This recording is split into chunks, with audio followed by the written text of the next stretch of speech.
As pessoas sabem o que significa qualidade de vida? No senso comum, acho que sabem. Agora, incluindo um conceito de desafio superado, não.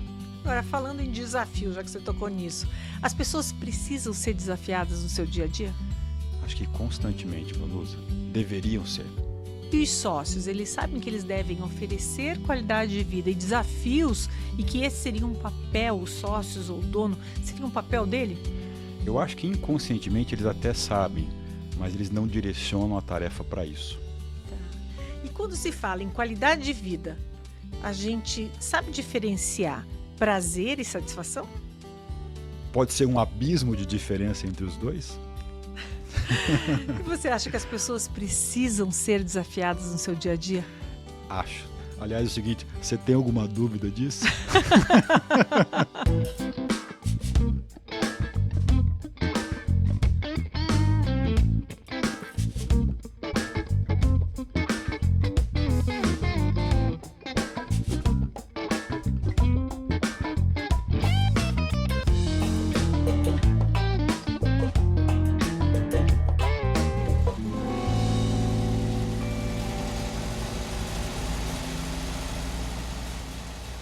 Bem, estamos de volta com mais um Tem Saída, dessa vez com o tema qualidade de vida. Oi, Cris. Oi, Vanusa. Tem saída para quem busca qualidade de vida, Cristiano? Tem saída.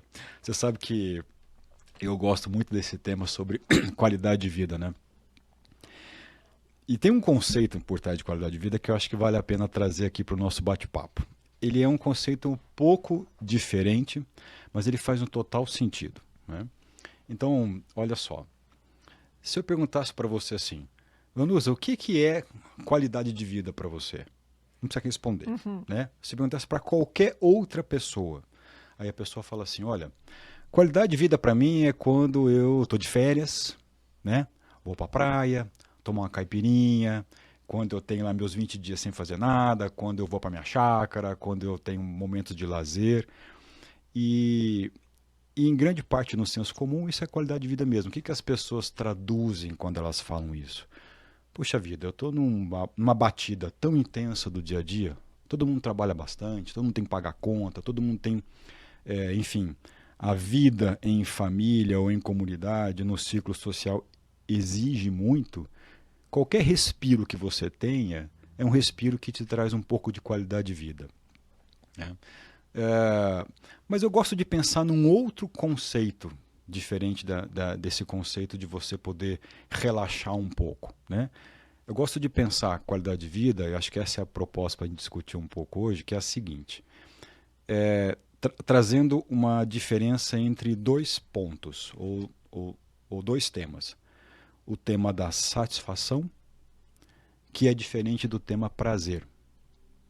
Então, cara, eu tenho qualidade de vida se eu conseguir ter momentos que eu descanso, tomar um vinhozinho, etc. Tal. Quando você abre uma garrafa de vinho, se você gosta de tomar vinho, e você toma lá um copo de vinho, um cálice de vinho, isso certamente te dá prazer. Por exemplo, a maioria das pessoas hoje, pelo menos que eu conheço, elas gostam de chocolate. Né? E você comer um chocolate é uma coisa muito fácil de você fazer. Basta pegar, abrir, tem uns que já estão abertos, você coloca na boca e pronto. Então tem até pessoas que dizem o seguinte, que um chocolatinho assim organiza as ideias. O que essas pessoas estão dizendo, né? É que sedimenta uma sensação de prazer, que isso faz com que você encadeie e diz que, caramba, fazendo isso eu tenho qualidade de vida, porque eu paro, tenho prazer, eu relaxo, esse é meu tempo. O vinho, o chocolate, a caminhada, qualquer coisa que você faça está relacionado com uma sensação de prazer. Quando a gente está pensando, os nossos bate-papos sempre envolve um mundo corporativo, do ponto de vista de uma empresa, onde você tem lá o dono junto e você tem lá os funcionários, né?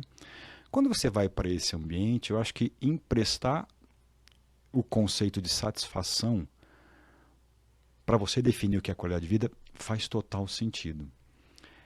E A diferença principal entre prazer e satisfação é que o primeiro prazer você tem em qualquer momento que você possa, sem fazer nenhum esforço. Na satisfação, é necessário você fazer um esforço para superar um desafio. Então vamos trazer exemplos para ficar bem prático isso daqui, né? Então imagina uma pessoa, a gente estava falando um pouco antes de gravar aqui sobre estudo, pessoas que fazem mestrado, doutorado e tal. Imagina alguém que está lá no seu mestrado batalhando há 2 anos e pesquisando, estudando e, enfim, no momento em que ela se qualifica na banca, faz a defesa e recebe o ok final de que está pronto, aquela sensação que essa pessoa tem é muito diferente de uma sensação de prazer. É uma sensação de satisfação, porque ela superou milhares de desafios durante esse percurso que faz com que ela tenha uma plena satisfação. Alguém que quer fazer, por exemplo, quer cumprir lá, gosta de esporte, quer fazer uma meia maratona, uma maratona completa. Então a pessoa ela vem se preparando na linha do tempo para aquilo. E prepara 3 meses, 6 meses, 9 meses, 10 meses. Daqui a pouco chega a prova e ela consegue completar o ciclo da prova. Aquela sensação final que ela tem é uma sensação muito diferente de tomar uma caipirinha na praia. Talvez até maior, até mais prazerosa, por Né? um lado, do que... Ela é mais prazerosa e para a gente ficar brincando com o jogo de palavras, ela dá satisfação. Uhum. Só que a satisfação ela está implícita num conceito de eu preciso superar um desafio. Não tem desafio nenhum tomar uma cervejinha. É verdade. Não tem desafio nenhum você poder abrir um chocolatinho e colocar na boca. Pelo contrário, né? O desafio é não fazer isso. Não fazer. Ou fazer assim uma vez só, né? Não fazer 2 ou 3. Então é muito fácil você poder colocar o pé na praia, você poder fazer, tomar o teu vinho, comer o teu chocolate. Isso tudo é muito fácil. Não requer nenhum desafio para isso. Então, quando você faz isso, sim, você tem um momento de relaxamento também, que é bom, não se discute. Agora, não dá nem para comparar com aquela satisfação quando você entrega a tua monografia, quando um filho passa na faculdade, que estudou aquele ano inteiro, se preparou, etc.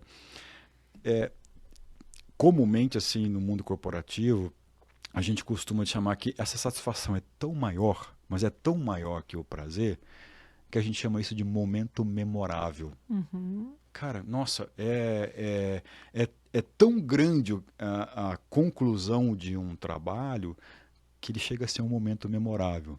Então, para as pessoas que são mais poéticas e românticas, olha que legal um conceito de definição de qualidade de vida.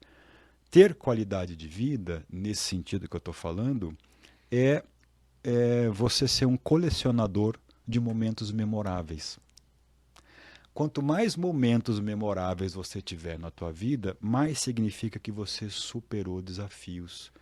Tem um esforço, tem uma dedicação, tem um aprendizado, tem um levantar e tem um cair, tem dia bom, tem dia ruim, tem que superar, você tem que aprender uma coisa nova, você tem que fazer algo diferente para você poder dar o próximo passo. Então, esse conceito de superação, de desafio, que te traz lá no final um momento memorável, ele está dentro do significado do que é qualidade de vida. Então, nessa perspectiva, qualidade de vida é superar desafios e colecionar momentos memoráveis, o que não tem nada a ver com um prazer, com um descanso. Acho que as duas coisas são importantes. Agora, eu gosto de trazer esse conceito, né, de qualidade de vida, porque, sabe o quê? Honestamente, eu acho que se você tem essa noção, vamos trazer para o ambiente corporativo, não deveria? Você não acha que deveria ser um papel, uma responsabilidade de um sócio, por exemplo, que está lá o sócio gestor, que está lá atuando na empresa? Esse é sempre o nosso pano de fundo, né? Você não acha que deveria ser responsabilidade desse sócio propiciar qualidade de vida para as pessoas que estão ali trabalhando com ele? Aí, Cris, não é um pouco mais amplo também, porque a gente tem que pensar desde a estrutura onde a pessoa trabalha, né? Para pensar em qualidade de vida do funcionário, até o que ele oferece além do próprio trabalho. Não é isso? Existe algum parâmetro, digamos, do que é qualidade de vida no ambiente profissional? Não, no senso comum, a qualidade de vida ela vai estar olhando para um conceito de conforto, Sim. de bem-estar, daquelas pessoas que trabalham estarem bem assistidas, né, terem condições de desempenhar bem um trabalho. Isso envolvendo tudo, né, o local do trabalho, hora de descanso, é tudo isso daí que a gente sabe. Então, nesse sentido, senso comum, sim. Agora, no significado que eu estou colocando para a qualidade de vida, de propiciar um momento de Memorável. desafio a ser superado, para você ter um sim. momento memorável, é diferente. Aham. Eu acho que tem alguns donos, alguns sócios que fazem isso até sem saber. Né? Estou lembrando aqui de um caso que o dono falava assim, nossa, aqui é o seguinte, tem que acordar cedo, tem que vir trabalhar cedo, funcionário para poder dar certo na minha empresa, aquele que está aqui 6 da manhã, 7 da manhã e faz tudo, etc, entrega até o final.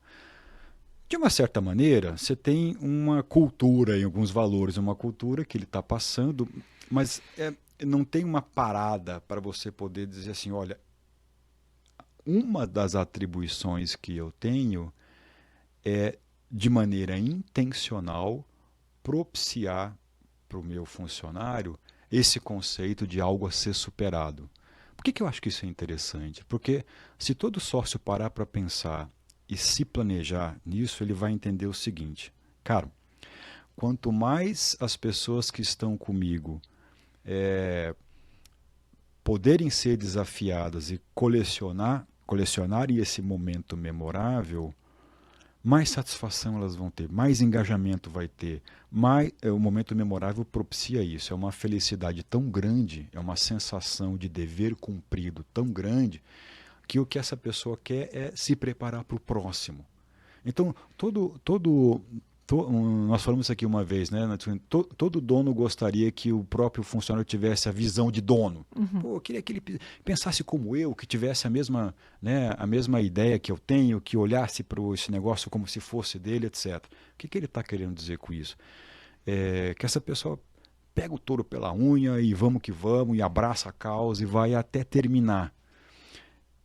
Quando você tem isso instalado, sempre se tem desafios no meio, são superados e essas pessoas colecionam esse momento memorável. Agora, se fosse intencional, se o dono tivesse escrito para ele como um dever a ser cumprido, isso aqui é uma responsabilidade, eu acho que seria muito diferente. Mas como que o dono vai fazer isso, colocar em prática? Ele tem que ter um planejamento, ele tem que sentar, escrever, olhar para cada funcionário e pensar como aquele funcionário é desafiado, porque as pessoas também são desafiadas de formas diferentes. O que para um é um desafio pode ser um banho de água fria para o outro, não pode? Pode.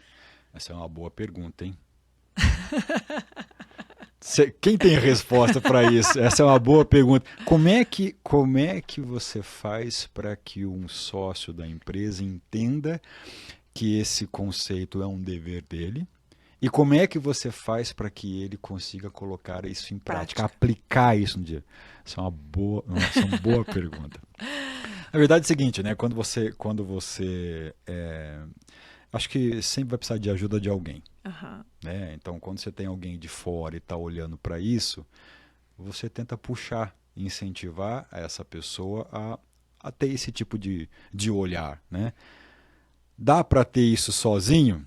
Acho que dá, mas eu acho que é mais difícil. Então, assim, talvez eu arriscaria dizer, não sei se eu vou falar uma bobagem aqui, depois vocês podem criticar, esse cara está falando isso aqui da cabeça dele, mas eu acho que um olhar de fora para incentivar, isso seria importante. É por isso que existe a figura do coach, do mentor, do consultor, etc. É alguém que está olhando de fora, olha, se você prestar atenção nisso aqui, você vai trazer isso como uma prática regular para a tua empresa. Isso é interessante, sabe? Porque eu acho que quem vem de fora tem um olhar completamente novo, é como no turismo, por exemplo. Você mora na cidade, você não enxerga coisas que às vezes o turista vem e enxerga. Não é? Porque para ele aquilo é novo. E aí consegue enxergar o que o outro... É aquilo que todo mundo fala, né? Quem está de fora Vê melhor. Uma vez teve um sócio que me falou assim, Cris, quem está de fora chega sem emoção. E É. quando a gente tira emoção, a gente enxerga coisa que você nem imagina. Né? É um pouco por aí. Aham. Ou então, se você pegar uma linha analítica, né? Dizem que tudo aquilo que é inconsciente está a um palmo do nosso nariz. Todo mundo vê, menos você. Uhum.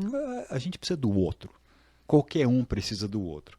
Então, a proposta que eu coloco na mesa é: se um os sócios e proprietários de uma empresa pudessem entender isso como um papel, como uma responsabilidade a ser desenvolvido, eu acho que teria muitos ganhos, porque o nível de engajamento, o nível de dedicação, o nível de entrega, de responsabilidade que teria qualquer um que pudesse ter aquela sensação de momento memorável é infinitamente superior a pequenas sensações de prazeres, de descanso, etc., quando cada um tem no feriado que prolonga, nas férias que tira, etc. Tudo isso, essas duas coisas, elas têm que caminhar junto, tudo isso é importante. Mas você ter um planejamento, olha, nesse semestre, olha que legal se fosse possível isso. Nesse semestre aqui, eu tenho o meu primeiro time e eu vou propor esse tipo de desafio. Ou esse ano, esses 2 anos, de acordo com a nossa estratégia, são esses desafios que eu vou propor para a minha equipe para que eles consigam superar. E desafio a ser superado não é desafio fácil. Olha que interessante você está falando, né? Eu vi um vídeo e nem prestei muito atenção nele outro dia, mas ele me veio agora. Uma empresa da indústria farmacêutica, se eu não me engano, ganhou um selo que pode ter sido da Anvisa, não sei se era nacional ou não, mas pelo qual eles batalharam 2 anos. Quando saiu a notícia, todos os funcionários, a câmera que fica lá monitorando, pegou a imagem de todo mundo. Momento memorável. Um momento memorável para todo mundo comemorando, mas assim, os funcionários do laboratório, todo mundo muito contente e vendo aquilo como uma conquista de todos, Aham. né? Então seria mais ou menos É isso. mais ou menos isso, ou seja, você precisa. Você me fez lembrar de um músico que eu gosto muito, que é o Milton de Holanda. Aham. Eu acompanho esse cara, eu gosto muito de música, você sabe disso. E ele, para mim, no Brasil hoje, é o rei do bandolim, do cavaquinho. Ele é muito bom, esse cara. E uma vez eu vi uma entrevista que ele estava dando, eu acompanho ele já há alguns anos. E ele estava falando assim da dificuldade que o músico tem de conseguir projetos, etc. E tal. Não é fácil para o músico, né? Claro, chega no nível dele, o telefone toca. As pessoas vão chamando ele para participações. Mas ele falou um negócio muito legal que tem a ver com isso daqui. Ele diz o seguinte: olha, você deveria ter na tua vida três grandes. Como é que ele disse? Três grandes caminhos que fazem com que você possa pensar coisas no curto, no médio e no longo prazo. Então, é muito importante você ter assim pequenas músicas para você ser chamado, aquela música que você trabalha ali tipo 2, 3 dias, uma semaninha, taca o pau, faz uma grana, faz uma gravação, etc., grava um jingle, etc., porque isso gira mais rápido a vida de um músico. Né? Ou seja, é um dinheirinho que entra e aí você vai para o próximo projeto e vai para o próximo. Ou seja, pequenos projetos de curto prazo, eles são legais para você poder ver a máquina da tua Girando. profissão girar. É o dia a dia. É o dia a dia. Né? Uhum. E é legal você também ter um caminho intermediário no meio, que é aquela música que você vai demorar ali, sei lá, 3 semanas, um mês, 2 meses para preparar, que é um negócio um pouco mais trabalhado, tem um pouquinho mais de valor agregado, você consegue cobrar um pouco mais, por isso vai te exigir um pouco mais e você entrega, vamos dizer assim, no médio prazo. Lá, como ele é músico, ele estava em curto prazo é uma semana, o médio prazo seria um mês ou 2.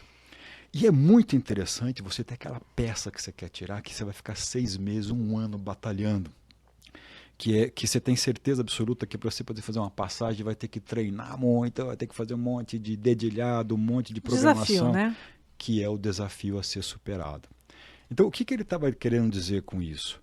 que o momento memorável ele é muito importante e ele está sempre relacionado com o longo prazo, porque é um desafio que te exige muito. Só que a hora que você consegue fazer isso, é como se te desse uma satisfação para o ano que vem inteiro. Mas também você colocar energia somente no desafio, tem que tomar cuidado para não frustrar muito, esse é um trabalho muito árduo a ser superado, que você tem que ter no meio do caminho pequenos slots, pequenas coisas que fazem que você gira aqui, faz uma musiquinha aqui e se diverte. Quer dizer, a gente tem que se divertir. Tem que ser prazeroso para o músico curtir um pouco e tocar uma música fácil. Aquela coisa fácil do prazer, do chocolate, ela é importante estar na vida. Mas o momento memorável do desafio, ele tem que estar junto. Então, quando ele falou isso, eu falei, caramba, se a gente transportasse isso para qualquer associação, instituição, qualquer ambiente de trabalho, eu acho que é uma medida muito interessante. Você tem pequenos momentos de prazer o tempo todo, né? Você tem sempre um plano que é curto, um plano que é médio, mas se você tiver sempre o desafio a ser superado no longo prazo, eu acho que a combinação disso, ela consegue te dar esse momento, o momento memorável com pequenos prazeres, ela te completa. Então, Mas o Hamilton, naquele momento, ele me deu um coach. Eu não tenho acesso a ele, mas se eu tivesse acesso, eu falei, cara, você me deu um coach que é muito interessante para essa analogia, sabe? é mais ou menos como aquela história de você ter um grande objetivo e pequenas metas, né? Comemorar essas pequenas metas. É mais ou menos isso. É exatamente isso. Comemore os seus pequenos prazeres e guarde também um momento memorável. Então, eu acho que se isso tivesse de maneira bem consciente, como um papel, qual é a proposta que eu faço aqui? Trazer isso como um papel. Agora você vai ver tema da governança e falar, o papel, a responsabilidade da gestão é essa, do diretor um é ele. Eu acho que o sócio também teria que ter alguns papéis, e tem alguns papéis. Eu gostaria de acrescentar esse. Se eu pudesse acrescentar, olha, a definição de qualidade de vida e propiciar um momento memorável, desafiador para a equipe, tem que ser um papel Você do leva sócio. esse seu pensamento para os seus clientes? É aí que eu entro com um coach, né? É aí que eu entro com sócios e empresários e, olha, já pensou nisso? Vamos fazer um teste? Vamos pegar esse ano, esse semestre, e vamos colocar. Depois a gente vai medir o que isso acontece. E se a gente consegue atravessar e medir isso depois, vem sempre assim, caramba, o nível, o clima da empresa melhorou, o nível de engajamento melhorou, etc. Porque esse sócio que está presente na gestão, ele passa a ter uma participação mais ativa na construção de promotor de um desafio a ser superado. Sabe como? Isso transforma a cultura da empresa, não transforma? Transforma. Eu acho que é um... Qualquer dia a gente precisa falar só de cultura. Só de cultura. Muda, né? Muda o jeito de fazer as coisas lá. Um dia que a gente for falar de cultura, eu sempre lembro daquela definição que eu gosto muito, e quem me deu essa definição, que eu empresto isso, é um cara chamado Richard Berry. Ele vai falar o seguinte, que cultura é o jeito como as coisas acontecem por aqui. Governança é a mesma coisa. Eu roubo esse conceito, ele empresta e coloco. O que é governança? Governança é o jeito como as coisas acontecem por aqui. Então, como é que acontece ali? Se um sócio entende que esse pode ser um papel, ele transforma o jeito como as coisas acontecem ali, né? Isso eu acho legal.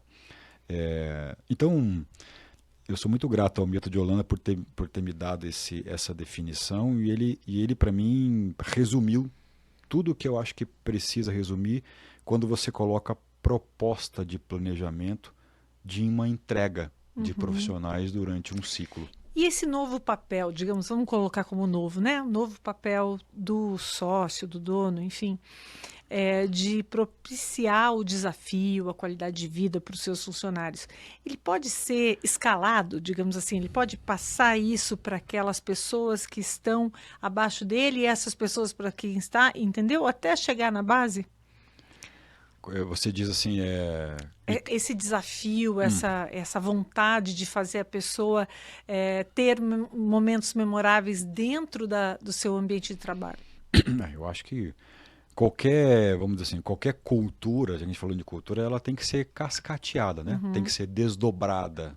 Quanto mais você conseguir trazer isso que está no topo da pirâmide para a base, melhor, né? Tem jeito de fazer uhum, isso. Isso é, aquela, é a essência do negócio, né? Aquela plataforma básica do jeito como essa coisa vai funcionar.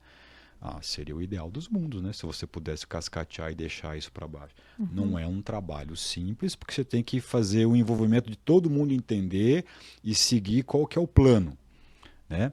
Então, você escreve o plano. Muitas empresas têm dificuldade de colocar, a gente chama isso de desdobramento estratégico. Você tem lá Uhum. uma estratégia, que ali está a cultura, o jeito como você vai fazer as coisas, tem algumas definições, tipo ideologia, que estão ali. Desdobrar isso, né, quais são as ações que cada um tem que fazer para respeitar, é o ideal. Não é tão simples de fazer, tem muita dificuldade nisso, mas seria o ideal, né? E teve uma vez que a gente eu estava fazendo uma avaliação, estava tirando uma fotografia de uma equipe, né? E aí eu usei uma das ferramentas lá e, e tem um conceito corporativo que diz o seguinte, olha,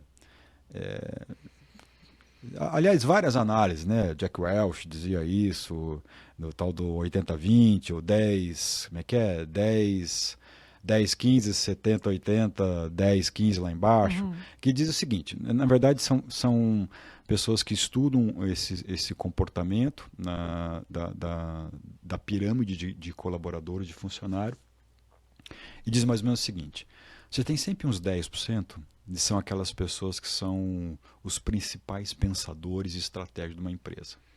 E você tem sempre lá embaixo, imagina uma pirâmide, 10% em Uhum. cima, e tem sempre lá embaixo 10%, 10 ou 15, alguma coisa assim, que são aquelas pessoas que não estão adequadas naquela instituição. E você tem um meio, que é um intervalo que é a maior parte, 70%, 80%, que são aquelas pessoas que fazem essa máquina girar.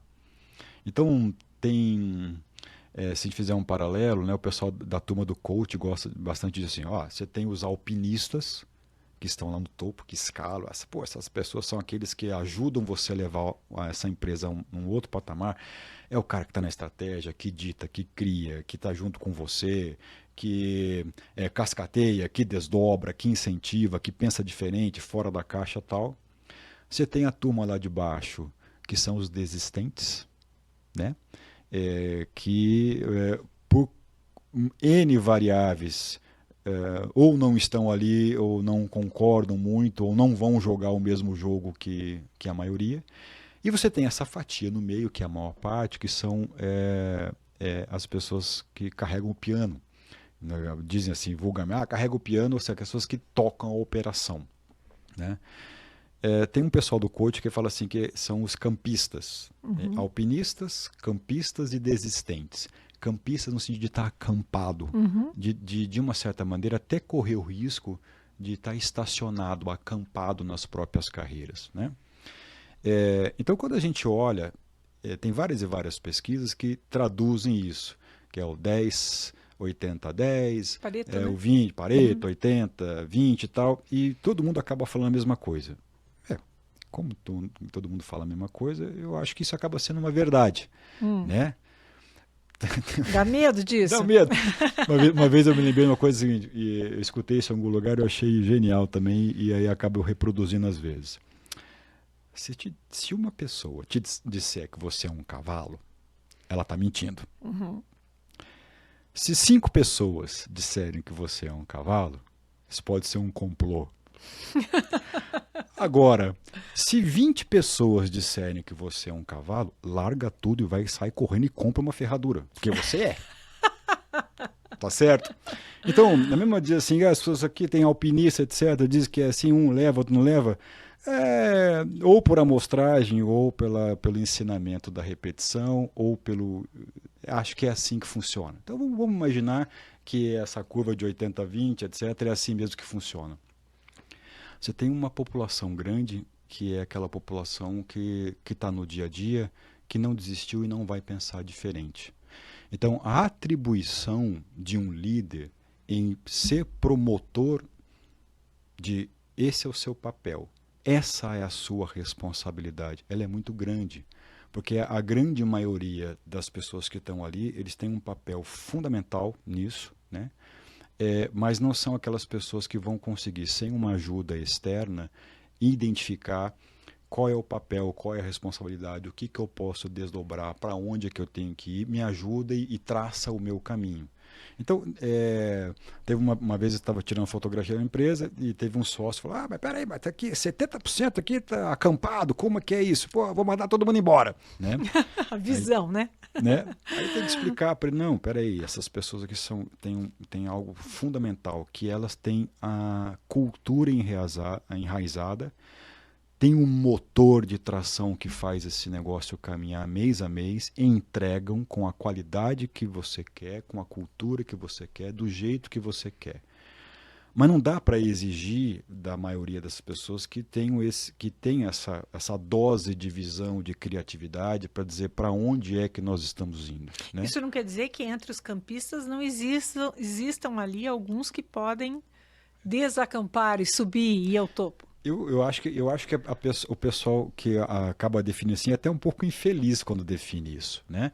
Porque eu acho que tem um papel, honestamente, sim, muito precioso na grande maioria das pessoas que abraça.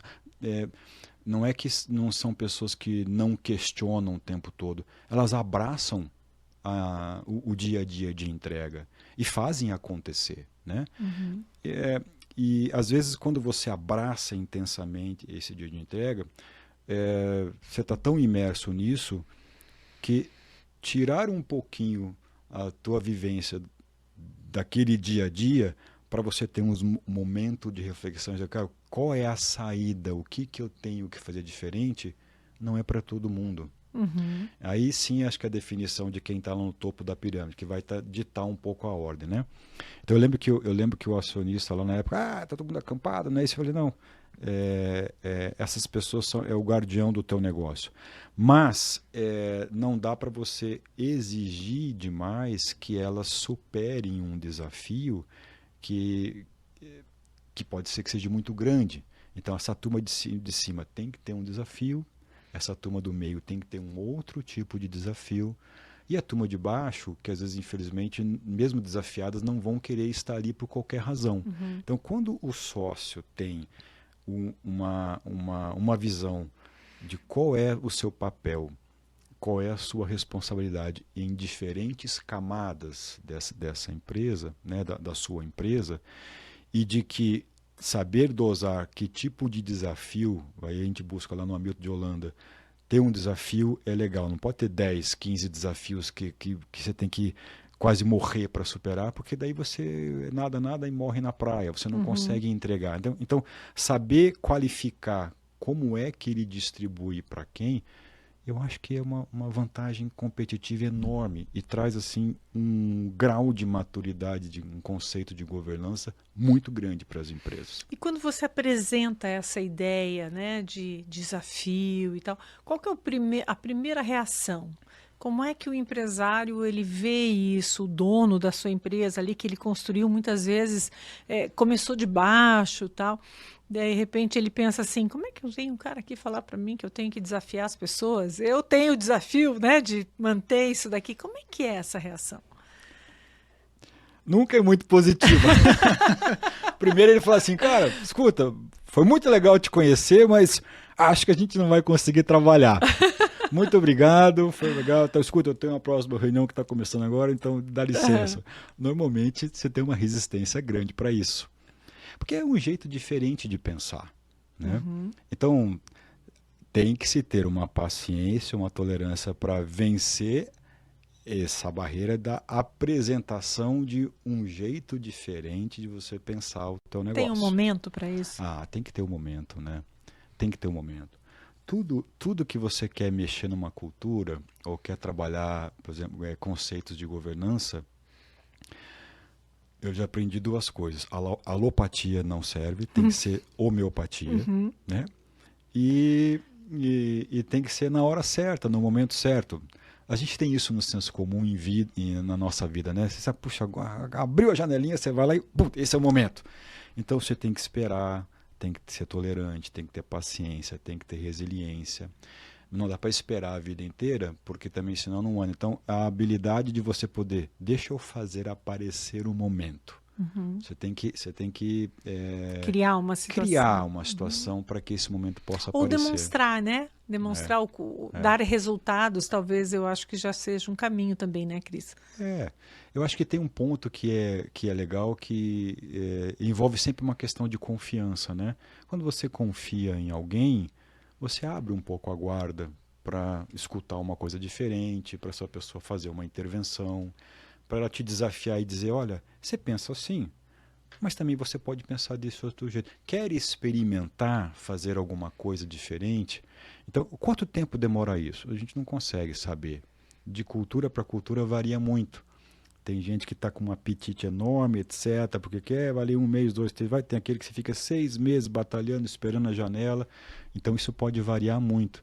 Mas você tá correta, você está com a razão. Ou seja, tem que achar um momento para isso. Tem que trazer essa pessoa para essa linguagem, né? Mas acho que funciona super bem. E você falou de confiança, né? Hoje, o nosso empresariado, desse ramo familiar aí, com essas empresas que às vezes têm tanta dificuldade, né? Não só para crescer e trabalhar e tal, mas dentro dela, porque tem também as questões familiares embutidas. Quando chega alguém de fora, esse alguém é bem recebido 100%? Ou ele enfrenta resistência? Por exemplo, alguém como um consultor, um analista, alguém que vem para olhar o negócio de fora. Enfrenta bastante, viu? Enfrenta bastante. Porque você tem que ter Tem uma máxima que eu gosto de seguir muito, é o seguinte, olha, se você quer ajudar alguém, essa pessoa precisa fazer um pedido de ajuda. Não precisa estar explícito, né? Não precisa ser assim uma coisa, escuta, eu não sei o que fazer, preciso da tua ajuda. Não precisa ser assim. Mas você tem que saber ler que essa pessoa está pedindo alguma coisa. Então, quando ela abre a porta para te receber, para querer ouvir, isso já é um começo. Se você conseguir capturar uma demanda, uma necessidade, já é um segundo passo desse começo. Então, sempre que tem uma abertura e uma reclamação, uma vontade de fazer diferente, uma preocupação com o andar dos negócios, olha, estou tentando assim, mas não está dando muito certo, etc. Você tem que entender isso como um pedido, né? E aí você tem que costurar um pouco para que você possa saber de maneira homeopática a fazer com que o outro pergunte e peça para você. Então, acho que a grande habilidade aí é você colocar o questionamento na boca do outro. Dá para ele uma clareza, um conforto, uma inteligência. Olha, o que você está me dizendo é isso que você está pedindo. Legal. Então, isso posto, vamos fazer um trabalho que vai ser direcionado para você poder ter a resposta, ter o projeto que você quer, né, em função da tua necessidade, né? Então, eu acho que no começo sempre tem muita resistência, porque novo, a gente resiste ao novo, a gente tem medo do novo. Natural, né? É super natural, né? E se pensar nesse contexto de empresa familiar, com a presença de dono, tá lá uma primeira geração, uma segunda geração, que há muitos anos vem fazendo de um jeito. E aí o mercado vai mudando, etc. Puxa, se eu continuar fazendo assim, pode ser que eu tenha dificuldades daqui para frente. Às vezes a segunda, a terceira geração, que é um pouco mais nova, ela incentiva um pouco a mudança, né? Mas quanto mais passa o tempo, mais enraizado a gente fica. Quanto mais passa o tempo, mais difícil de mudar é. É sempre possível, nunca é tarde para nada. Mas você não vai querer comparar alguém que começou aos 10 anos de idade, 5, 10 anos a alongar o corpo e faz um malabarismo com o corpo hoje, alguém que vai começar com 50, 60. Vai progredir, mas provavelmente não vai ser igual aquela ginasta olímpica. Os resultados são outros, né? Diferente, né? Então nunca é tarde para qualquer situação. Só que existe uma coisa que é implacável na vida de todos, que é o tempo. quanto antes você puder começar, Melhor. Só não dá para ir com sede ao pote e com uma dose alopática, que aí a resistência aumenta muito. Aham. Então, a habilidade de qualquer conselheiro que chegue numa empresa familiar, acho que essa pode ser uma saída, né? A habilidade de ter a escuta e a sensibilidade de saber como é que eu trago esses sócios, os principais líderes, para serem promotores de uma qualidade de vida, né? Entendendo profundamente o que são pilares daquela cultura, para que você não chegue lá e não quebre que é a cultura, etc. Muito do que está ali, do que veio na linha do tempo, é o que foi fator de sucesso. Pode ser que tenha alguns riscos na continuidade daquele jeito, então talvez tenha que pensar um pouco diferente, né? Mas é a habilidade de alguém que está ali para escutar o que deu certo, quais são os pilares da cultura que estão presentes, né?